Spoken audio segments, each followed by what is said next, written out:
the White House offered the National Guard to Speaker Pelosi and the Sergeant at Arms, and for some reason they chose not to use them. So that's a question that only the Speaker of the House can answer, and she refuses to do so, and the committee refuses to even raise the question.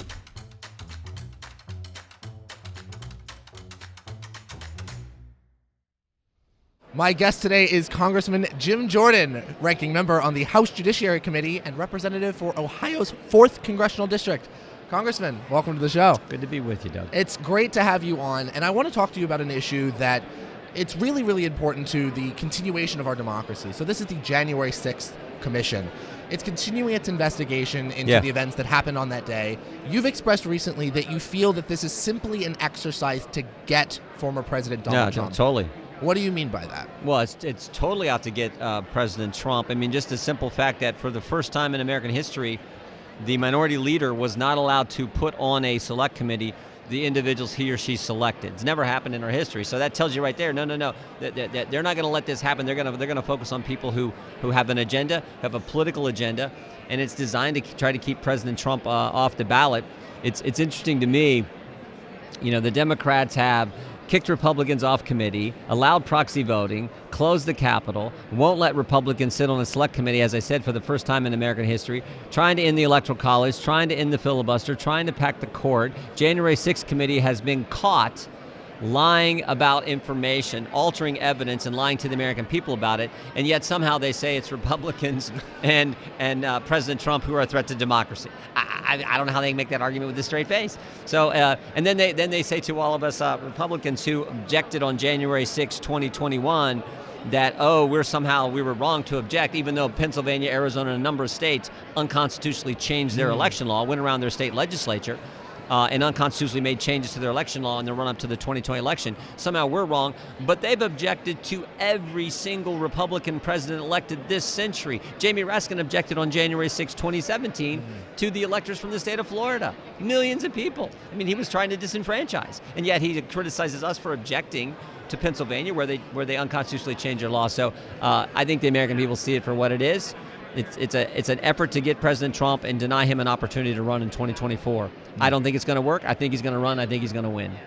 Recently, you expressed on Laura Ingram's show that 14 prosecutors were now a member of this committee, and that concerned you. What were your concerns with that? Well, this is sort of like the Mueller investigation in some ways. 19 prosecutors, 19 lawyers, 40 FBI agents, bunch of subpoenas, all this stuff, and what they come up with? Nothing. There was no collusion, and we knew that from the get-go.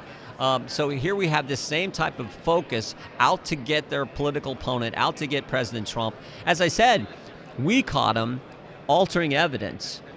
They took a text message that I had forwarded to the White House Chief of Staff. They presented it, Adam Schiff presented it to the American people as if it came from me, left a bunch of the text message off, altered the punctuation, and lied to the American people about it.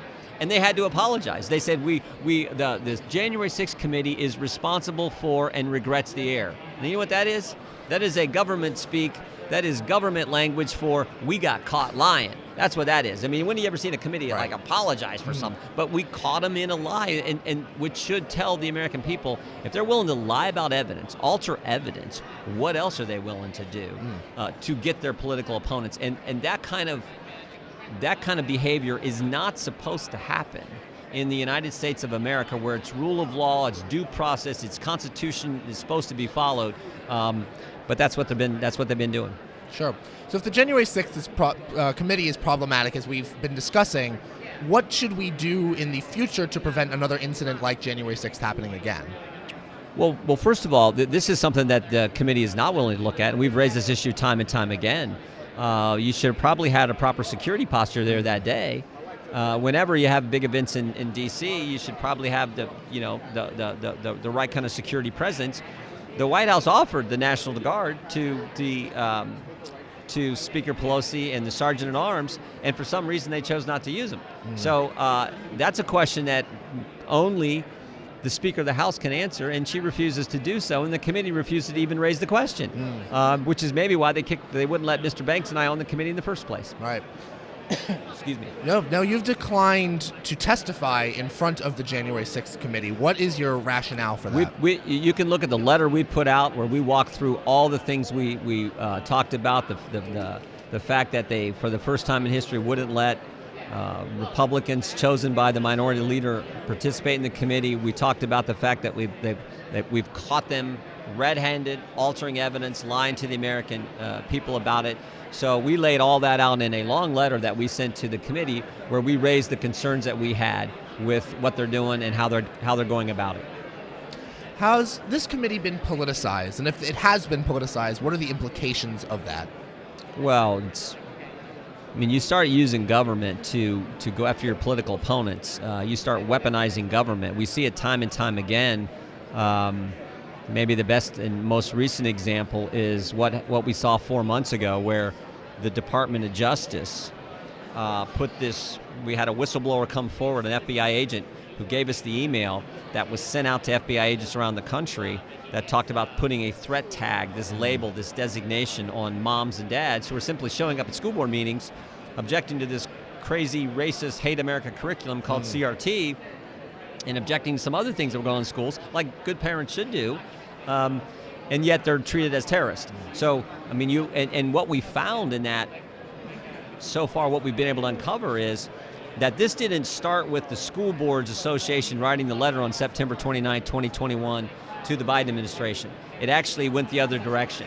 It was the Biden administration soliciting from the school boards the letter so they would have the pretext to do what they wanted to do, namely go spy on parents. And we now have the chronology of this. The 29th, there's the letter. October 4th, you have the memo from Merrick Garland. October 20th, we know that there was this email sent out saying to use this threat tag label on parents and this designation. And then October 21st, Merrick Garland came and testified in front of our committee. And when asked if parents were being treated as terrorists, says, no, that's not happened. Well, just the day before, you sent out a letter saying put a threat tag designation on parents. So I want Merrick Garland to come back in front of our committee because we got some important questions to ask. The first one would be, what's the number? How many parents have this designation associated with their name as we speak? Nobody knows. So this is the scary thing when government gets weaponized against your political opponents. And I think that's exactly what the January 6th committee is doing specifically to President Trump. Final question for you, Congressman. What do you think of the treatment of those who have been arrested or charged in connection with the January 6th events? Well, all you got to do is look at the judge who held the warden in contempt for the treatment of folks in the D.C. jail. So it's not what Jim Jordan says. It's not what the Daily Signal says. It's what the judge said. The judge said that they were treating people inappropriately at the D.C. jail who were being held there as a result of their actions on January 6th. So take the judge's word for it. That's not some conservative right-wing, Heritage Foundation Republican member of Congress. This is the judge. So I think that tells you everything. Interesting. That was Congressman Jim Jordan. He is the ranking member on the House Judiciary Committee and representative for Ohio's 4th Congressional District. Congressman, it's been a pleasure having you on the show. Thank you, Doug. Take care.